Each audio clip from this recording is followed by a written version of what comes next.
မင်္ဂလာပါ United ကလေးတွေကြည့်ကြပါမယ်ဒီဗီဒီယိုလေးကတော့အခုတင်ကန်သွားတဲ့ Leeds United နဲ့ကျွန်တော်တို့ United 1-1တည်ကြခဲ့တဲ့ပွဲလေးကိုပွဲပြီးသုံးသပ်လို့ရှင်းတာဖြစ်ပါတယ်ဒီပွဲမှာတော့ကျွန်တော် United ကအဝေးကွင်းမှာသွားပြီးတော့1-1ဆိုတဲ့ရလက်နဲ့ပဲအိမ်ပြန်ခဲ့တယ်ဖြစ်ပါတယ်စတဲ့မျှော်လင့်ထားပြီးသားပါအများဆုံးတည်ပဲရမယ်လို့မျှော်လင့်ထားတဲ့အတိုင်းပဲတည်ပဲရခဲ့ပါတယ်ဒီနေ့လူထုတ်လာတဲ့ပုံမစိုးဘူးဆိုပေမဲ့ကတဲ့မှာကစားသမားကြီးတိတ်ချီစမ်းမပြခဲ့ဘူးညတောင်မှမှာတို့ကူတိတ်ပြီးတော့အလုံးမဖြစ်ခဲ့ဘူးလို့ထင်တယ်သူ့ရှိကဘောလုံးနေတိတ်မထွက်ခဲ့ကြဘူးတိတ်မထွက်ခဲ့ဘူးပေါ့နော်ကွင်းလဲမှာတော့ဥကာတေးနေနဲ့ကောင်းတယ်နောက်တန်းမှာလည်းမစိုးဘူးဒါပေမဲ့ပေးလိုက်တဲ့တလုံးကတော့မှားသွားတာပေါ့လေနော်ပေးလိုက်တဲ့တလုံးကတော့ Heaven တိတက်ပူပြီးကောင်းအောင်လုပ်ခဲ့တဲ့နေလို့ထင်တာပေါ့လုတ်ခဲ့တင်တာပေါ့လေနော်ဒီနေ့ပွဲမှာတော့ကျွန်တော်တို့ United ကဘောလုံးပိုင်ဆိုင်မှု55ရာခိုင်နှုန်းဟိုဘက်က45ရာခိုင်နှုန်းပြောပေါက်လောက်အောင်ကွာခြားချက်တော့မရှိပါဘူးဂိုးပေါက်ကန်ချက်ကကျွန်တော်တို့ United က15ချက် Leeds United က10ချက်ဂိုးပေါက်ရှုံတာဂက်ကကျတော့ကျွန်တော် United က2ကြိမ်ပဲရှိတယ်ဟိုဘက်က10ချက်ပဲကန်တဲ့လူက3ကြိမ်ရှိတယ် expected goal value ကျတော့ Leeds United က 9.2 ပဲရှိတယ်ကျွန်တော်တို့ United က 1.46 နှစ်ဂိုးလောက်တော့ရခဲ့တဲ့တယ်ပေါ့ဗျာထင်တာပေါ့သူချက်လက်အရဆိုရင်နှစ်ခုလောက်တော့ရခဲ့တဲ့တယ်ဒါပေမဲ့ကျွန်တော်တို့သုံးသပ်မတိချခဲ့ဘူးသူတို့ဘက်ကလည်းတိုင်ထိသွားတဲ့အလုံးကြီးကျွန်တော်ဘက်ကလည်းတိုင်ထိသွားတဲ့အလုံးကြီးရှိတာပေါ့လေကျွန်တော်တို့သူတို့ဘက်ကပို့ပြီးအရင်ဆုံးခွင့်ရခဲ့တဲ့ကာဗာလူဝင်ပထမပိုင်းမှာခေါင်းတိုက်တဲ့အလုံးဆိုဂိုးပြီးလို့ကိုမှတ်တာ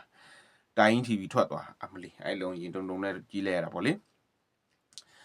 ဒီပွဲမှာတော့တိတ်ပြီးတော့ဘာမှပြောစရာထူးခြားတာမရှိဘူးထူးခြားမရှိဘူးဆိုပေမဲ့ကျွန်တော်တို့ကွင်းလယ်မှာမောက်တို့ဖန်နန်တက်တို့မှာပါတဲ့ချိန်မှာအကောင်းဆုံးကက်စမဲရိုနဲ့ဥကာတီထိန်းဆော်သွားတယ်လို့ပြောရမယ်ပထထူးထူးခြားခြား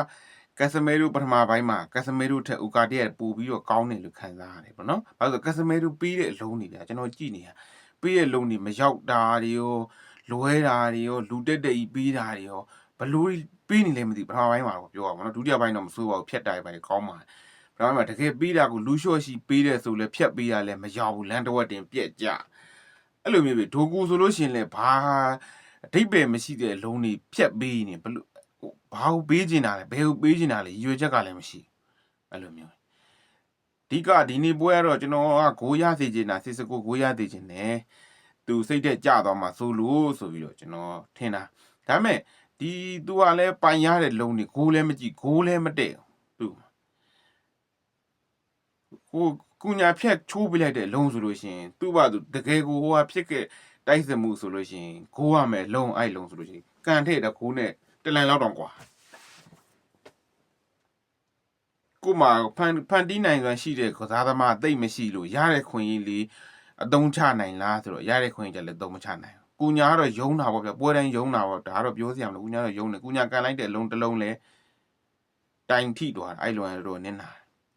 ကျန်တဲ့လုံးတွေတော့ကန်ပါသေးတယ်ဒါတော့ဘာလို့လဲထောင်းကန်တာပဲရှိပါသေးထောင်းကန်နေဆိုတာပြန်ကြလာတဲ့လုံးထောင်းကန်တာဒုက္ခသာကုညာလဲထောင်းကန်တဲ့လုံးတော့ရှိတာပေါ့လေဒါမဲ့ဟိုဘက်ကလည်းခွင့်ကြီးတွေရတယ်ဗျLeeds United ဘက်ကလည်းဟိုနောက်ပြန်ကန်လိုက်တဲ့လုံးဆိုဂိုးသမားလာမင်းတော်တော်ကောင်းသွားလို့မကောင်းလို့ရှင်အဲ့လုံးလည်းပြီးလိုက်ရမှာဂိုးတွေကိုတော့ဒုတိယပိုင်း62မိနစ်မှာ Leeds United ကEderson ဆိုတာမသိတွင်းသွားတယ်ကျွန်တော် United ဘက်ကတော့ကုညာ65မိနစ်မှာချက်ချင်းပြန်တယ်ဒီပွဲမှာထူးထူးခြားခြားအမ်မိုရင်းပေါ့လေဒီလက်ဂိုးပေးပြီးရင်ချက်ချင်းလူကောက်လဲပြလိုက်တာကောက်လဲပြထူးထူးခြားခြားပေါ့အရင်ဆိုလို့ရှိရင်တုံဆိုင်လေးကန်နေတာလေအမ်မိုရင်းကြီးဒီပွဲတော့မနေ့ချက်ချင်းကောက်လဲပြလိုက်တာဂိုးပေးရတယ်ဆိုချက်ချင်းကောက်လဲအဲအကြောင်းလဲ